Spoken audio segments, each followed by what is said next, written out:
For recovery, what about ice baths?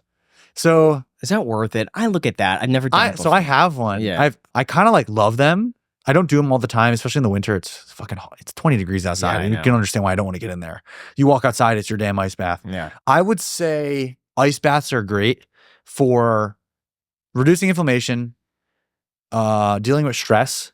The only reason I take an ice bath is strictly for one, the challenge. Like, can I suffer for 3 minutes and like not be a bitch today? Yes or no, get in the ice bath. And two, releasing the adrenaline and dopamine in my brain is amazing. And sometimes it's like if I don't go in an ice bath for 2 weeks, I'll be like, damn, something's off. Like I feel off. Really? And then I go in for a few days in a row and it's like resets my serotonin and dopamine levels. What does it feel like afterwards?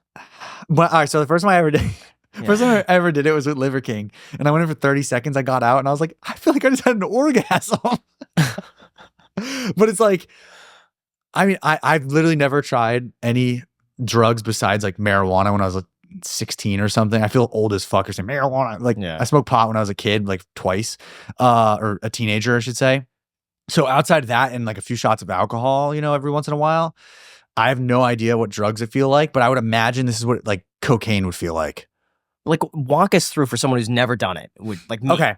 You get in, your body immediately starts telling you that you are dying. It thinks you're in the Titanic about to sink with Jack and whatever her name was, Jack and Jill. I don't know if that's her name.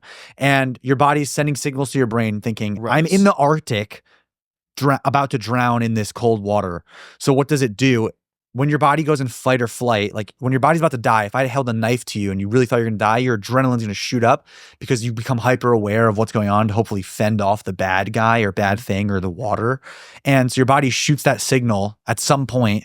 You know, sometimes you got to stay in it longer. Most of the time it's pretty quick. Boom, shoots that dopamine receptor of adrenaline and dopamine. So that way you can kind of deal with this situation that your body thinks it's in. And then you either get out and you're like, wow, I feel amazing. Or you stay in a little longer and, you know, you kind of hit your timer.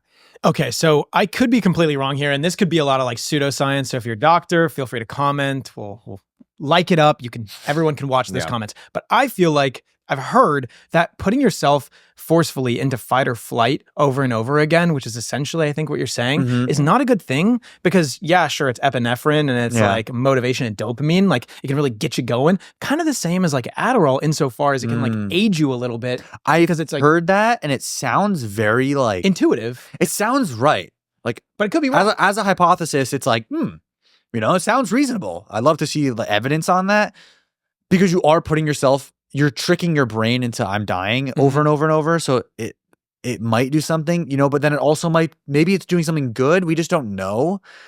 In theory, it sounds like that could be a thing. I hope it's not because I like to fight aging, you know, I want to be young forever. I know I'm just like, okay, what would 40-year-old me want? He wants me to look young. So let's not age ourselves in an ice bath. But if a study came out saying that it ages you, I would totally stop doing it. Or I'd go in and like just dip my head and get the fuck out. Okay. You know, so they say that ice baths decrease the amount of muscle you can gain because if you do it after your workout. So say you do biceps and then you go in there and your biceps are now in there and the inflammation's getting reduced, your blood flow is changing. That inflammation actually helps grow the muscle. So by getting it out of the muscle, you're hindering the growth, but we don't know if that's 1%, 2%, 20%. Like no one knows how minuscule it could be. So, you know, I still do it. I'll still go in after and just say, fuck it. Like I still have muscle. I don't know. Yeah. And speaking of Liver King, how was that experience? The first time I went was sick, like crazy, very interesting. I've never really done anything like it. We did like 4 workouts a day. Like we did like 3 workouts the first day, 1 workout the next day. All this crazy stuff, nonstop, very eye-opening experience of just, this is awesome. People loved the video until he got, you know, exposed and all. But that's one of my most viewed videos. That video was like a pinnacle video.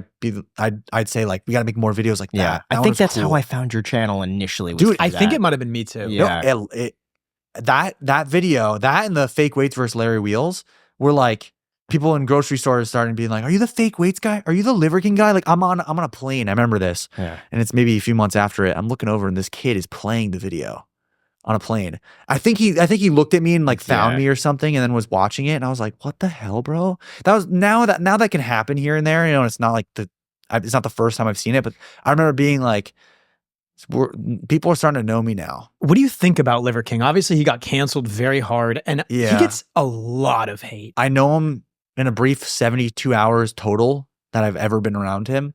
From my personal experience within those constrained hours, awesome guy, very respectable, very loving father, husband, and works really hard. Outside of that, I really can't comment. I don't know him on a personal level. I had the exact same experience. So we had him on the show like a couple years ago. I thought he was a cool dude. And it's a valuable lesson to not really judge people based on other people's opinions. I always try to make opinions on my own, unless it's someone that I'm like my best friend is like, trust me, bro. That person, I'm gonna trust them. I'm gonna trust my mom, my dad, my fiance. People around me that are that close, their opinions matter. But if it's the internet's opinion on someone, I'm not going to judge them until I meet them. If I meet them and I hate them, it's like, all right, then sick. They were all right. Or, wow, that's a nice guy. He doesn't deserve the hate. I think we all should be a little less judgmental based on others' opinions.